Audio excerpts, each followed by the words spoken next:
आइए न्यूज़ पर व्यूज़ में आपकी मुलाकात करवाते हैं देश की दिग्गज पावर कंपनी टाटा पावर से। तीसरी तिमाही के नतीजे आ चुके हैं कल बाजार बंद होने के बाद, और टाटा पावर के एमडी और सीईओ प्रवीर सिन्हा साहब हमारे साथ कार्यक्रम में शामिल हो रहे हैं।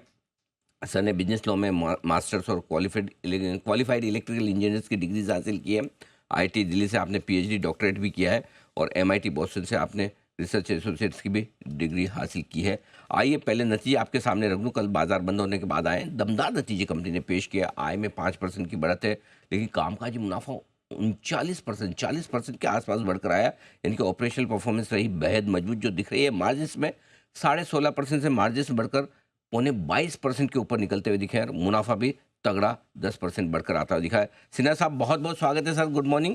धन्यवाद सर समय देने के लिए। बहुत दमदार तिमाही दिख रही है ये आपके नतीजों के लिए। आज से पहले ऑपरेशनल परफॉर्मेंस पे आना चाहता हूँ सर। इबिटा जो मजबूत आया है 39% बढ़कर, क्या खास वजह है सर इसके पीछे? नमस्कार अनिल जी, नमस्कार thank sir. You for having me on your show. Thank you sir. बहुत बहुत धन्यवाद। थैंक और this is one of the shows I really enjoy coming, तो thank you very much. You sir. So thanks for your kind words ये sir. तो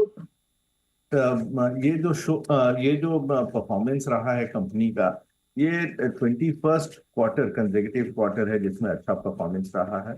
और जैसा कि पहले आपको बताए थे कि हम लोग काफी इन्वेस्टमेंट्स हमने किया अपने कोर बिजनेस में, चाहे वो रिन्यूएबल हो या ट्रांसमिशन एंड डिस्ट्रीब्यूशन। और ये जो कोर बिजनेसेस में जो बेनिफिट आ रहा है, that is now coming into the EBITDA and profit. पहले क्या होता था, हमारे नॉन कोर बिजनेसेस में जो बेनिफिट आता था वो सीधा प्रॉफिट में आ जाता था, इबिटा में नहीं आता था।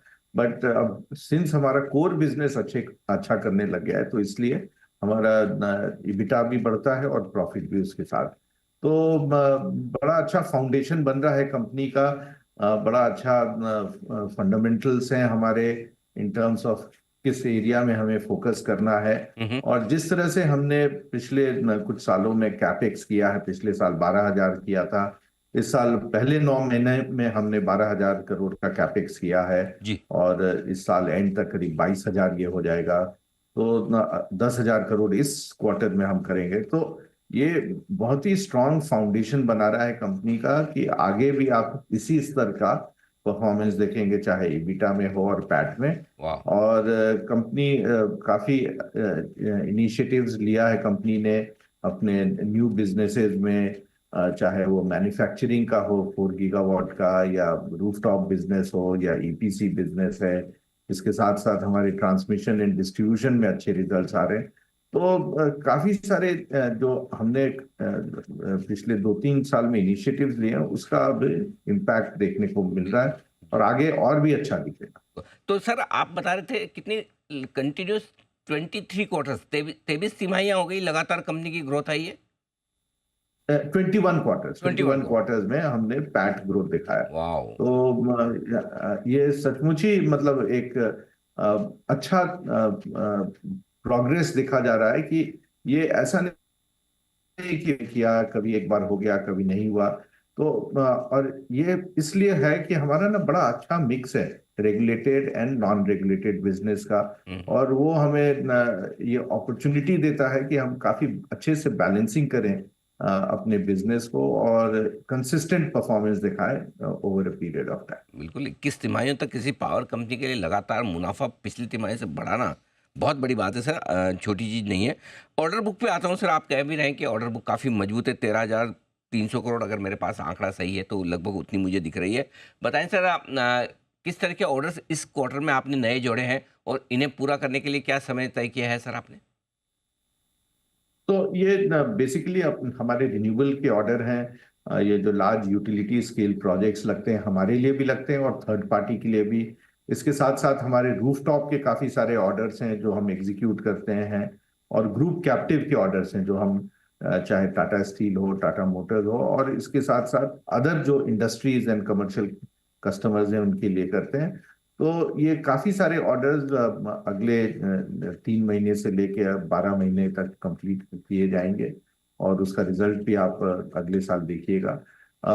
इसके अलावा जो आप देखिएगा कि हमारे ऑनगोइंग प्रोजेक्ट्स जो हैं ट्रांसमिशन में काफी सारे चल रहे हैं।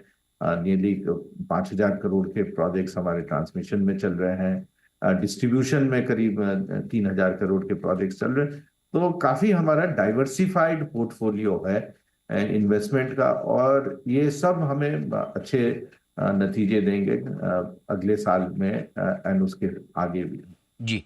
सिन्हा साहब, बजट को लेकर आपसे एक सवाल लेना चाहता हूँ। पहला तो ये कि क्योंकि आपकी कंपनी ऑलरेडी न्यूक्लियर एनर्जी में बड़े प्लान्स बना चुकी है, एक तो उससे रिलेटेड किस तरह के बजट में ऐलान हैं जो आपकी कंपनी के लिए काम के होंगे, और दूसरा और कौन से ऐसे बजट में अनाउंसमेंट हुए हैं जिससे टाटा पावर पर असर पड़ने वाला है? तो 3 बड़े अनाउंसमेंट्स हुए बजट में। पहला तो है कि न्यूक्लियर पावर प्राइवेट सेक्टर के लिए खोला जाएगा, और R&D के लिए 20,000 करोड़ सरकार प्रोवाइड करेगी। तो ये बहुत इंपॉर्टेंट है, बिकॉज अभी तक न्यूक्लियर पावर सिर्फ गवर्नमेंट एंटिटीज चलाती थी और उन्हीं वही लोग कर पाते थे, और अब प्राइवेट सेक्टर आएगा तो उनको एक मौका मिलेगा नए टेक्नोलॉजी को लाने का भी, और एक मौका मिलेगा एक सुचारू रूप से इम्प्लीमेंट करने का और जल्दी से इम्प्लीमेंट करने का। तो हम लोग इस पे काफी कीन है, और काफी हम पिछले 2 साल से इस पे काम भी कर रहे हैं, और जैसे ही ये गवर्नमेंट का अमेंडमेंट ऑफ द एक्ट आ जाए और न्यू पॉलिसी डायरेक्शंस आ जाए तो हम इस पे कार्रवाई करेंगे। हम लोग इसके लिए टेक्नोलॉजी के लिए टाई अप भी करेंगे इंडियन कंपनीज के साथ भी, जो गवर्नमेंट की NPCIL है, उसके अलावा जो बाहर के हैं जो इस टेक्नोलॉजी में state of the art solutions ला रहे हैं, उनसे टाई अप करेंगे। तो ये बहुत बड़ा हमारा इनिशिएटिव रहेगा। इसके अलावा फाइनेंस मिनिस्टर के बजट में दूसरा इनिशिएटिव पे उन्होंने बात किया कि PM सूर्य घर का जो एलोकेशन है वो बढ़ाया जा रहा है, ताकि ये ज्यादा तरीके से गांव में और शहरों में लगे। हम लोग काफी इसमें उत्सुक हैं, और काफी हमने ऑलरेडी काम किया हुआ है। 5 स्टेट्स के साथ हमने टाई अप किया है कि हम इसको उनके साथ मिलके स्टेट्स में इसको हम इम्प्लीमेंट करेंगे। इसके अलावा तीसरा उन्होंने बोला है कि जो स्टेट्स के डिस्ट्रीब्यूशन कंपनीज हैं, यदि वो इम्प्रूवमेंट्स लाएंगे तो उन्हें एडिशनल 0.5% GDP का डेट ले सकते हैं। तो इससे काफी इन्वेस्टमेंट आएगा डिस्ट्रीब्यूशन में। इनफैक्ट कहीं कहीं तो पब्लिक प्राइवेट पार्टनरशिप भी ला सकते हैं, बिकॉज ये एक स्टेट गवर्नमेंट के लिए बहुत बड़ा अपॉर्चुनिटी है to take debt, additional debt for the growth in social sector, और ट्रांसमिशन का भी स्टेट में। सो आई थिंक ये तीनों एरिया में टाटा पावर काफी डीपली इन्वॉल्व है, और ये तीनों में लीडरशिप रोल लेगा गोइंग फॉरवर्ड। सर, एक मैं आपके सेक्टर से रिलेटेड सवाल लेना चाहता हूँ।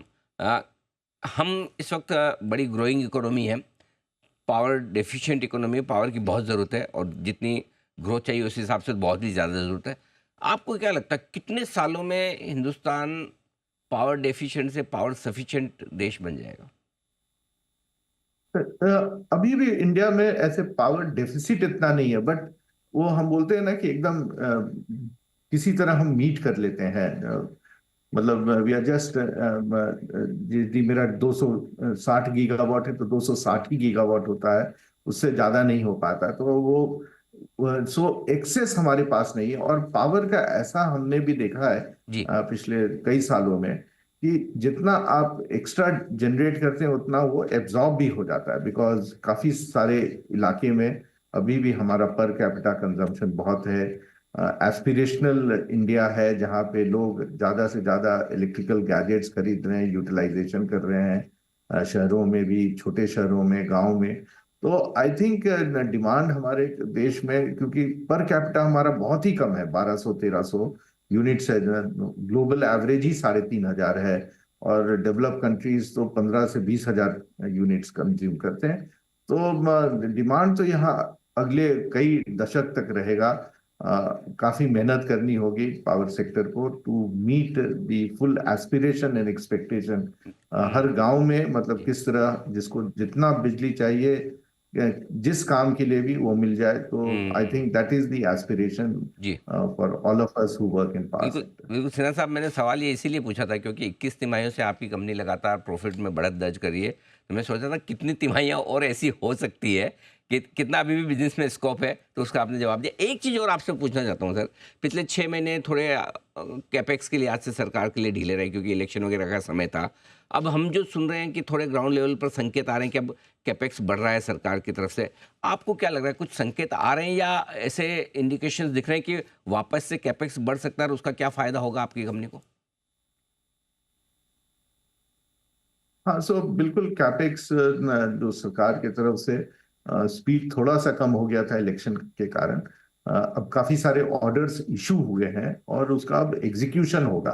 तो ये फेज बहुत अच्छा फेज होता है, जनवरी से लेके मई तक।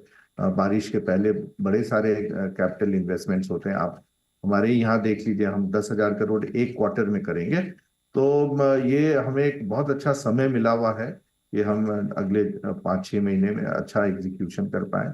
और जो प्लानिंग करना है कि किस तरह के और कैपिटल इन्वेस्टमेंट्स करने, इंफ्रास्ट्रक्चर डेवलप करना, वो भी किया जाएगा। तो I think all in all we should look at all this in terms of capital investment on a 12 month cycle rather than just looking on a 3 month cycle. Okay, बिल्कुल ठीक बात है। तो थोड़ा-सा पूरे साल भर का व्यू देखें तो वापस से कैपेक्स आने की भी उम्मीद है। सिन्हा साहब, बहुत-बहुत धन्यवाद सर, आपने बड़े दिन समय दिया, विस्तार से अपने नतीजों और पूरे आउटलुक पर बातचीत की और एक बार फिर से आपको बहुत-बहुत कॉम्प्लीमेंट्स, बधाइयाँ। 21 लगातार दमदार तिमाहियाँ टाटा पावर के लिए मुनाफा बढ़ाने वाली, और उम्मीद करते हैं सर अगली तिमाही में भी इसी तरह आपसे फिर से मुलाकात होगी और आप एक और दमदार नतीजा लेकर आएँगे हमारे सामने, हमारे दर्शकों के सामने। Thank you so much sir, आज के लिए शुक्रिया आपका। Thank you Anil ji. धन्यवाद सर।